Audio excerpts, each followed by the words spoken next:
Hello and welcome back. We are going to be talking about chapter 7 and surveys today.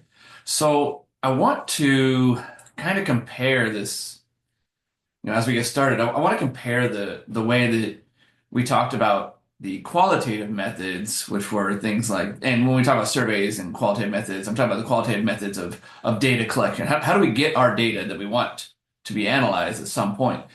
Last time we talked about interviews and qualitative methods like focus groups or observations or documents, things like that. This time, when we talk about surveys, although your book does include interviews as a type of survey because we're talking to people, getting a little bit of information from them, I want to talk in this portion in this video. I want to talk about mass data collection, mass surveys, as opposed to individual. And so there's a few different ways we can do this. Your book talks about you can mail them out, you can do them via the telephone, you can do them in person, like through interviews, and you can do them online. It talks about the pros and the cons of each of those. And I really, really encourage you to not only read the book, but take a listen to the podcast that I uploaded for each chapter because it does a great job of kind of breaking it down for you in in layman's terms. So why are these mass surveys sometimes considered to be better than the qualitative methods? Excuse me.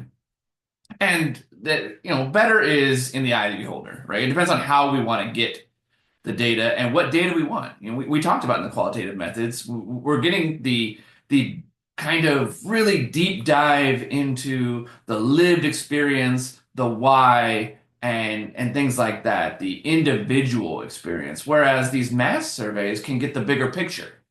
So they may not be able to drill down into individual lived experiences, but what we can't do in qualitative research? We can't interview hundreds and hundreds of people. We just don't have the time for that, or the personnel, even if we did have research assistants. But I can absolutely send out hundreds and hundreds, if not thousands, of surveys to people, either via the mail or via online. I could probably, find some sort of grant or budget to do that even over the phone if it was short enough. But we can't do that kind of deep dive into hundreds of folks. We just don't have the time to do that through interviews, and that's why mass surveys are so important because it gives us the opportunity to get this huge, big, elevated picture of a certain problem that we're trying to research.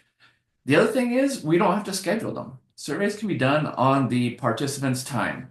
We can send them out, and when they feel like it, they can complete them and send them back to us, whether it's online or through the mail. If people are still doing that, you can send a stamped envelope with your survey, and hopefully when they get around to it, they send it back to you. You don't have to schedule a time for an in-person interview or a Zoom meeting to break that down. It doesn't take an hour, hopefully, and then you get it back as much data as you want. So when we talk about analyzing these surveys, we've already talked about the difference between quant and qual, quantitative and qualitative research, quantitative being numerical research and qualitative being words. So if we're talking about surveys, they're essentially bringing back words. How do we turn that into quantitative research? And one of the biggest ways, and the one I'll talk about here as an example, and your book has several others, is through something called the Likert scale. And I'm sure we've all seen the Likert scale. We just didn't know that's what it was called.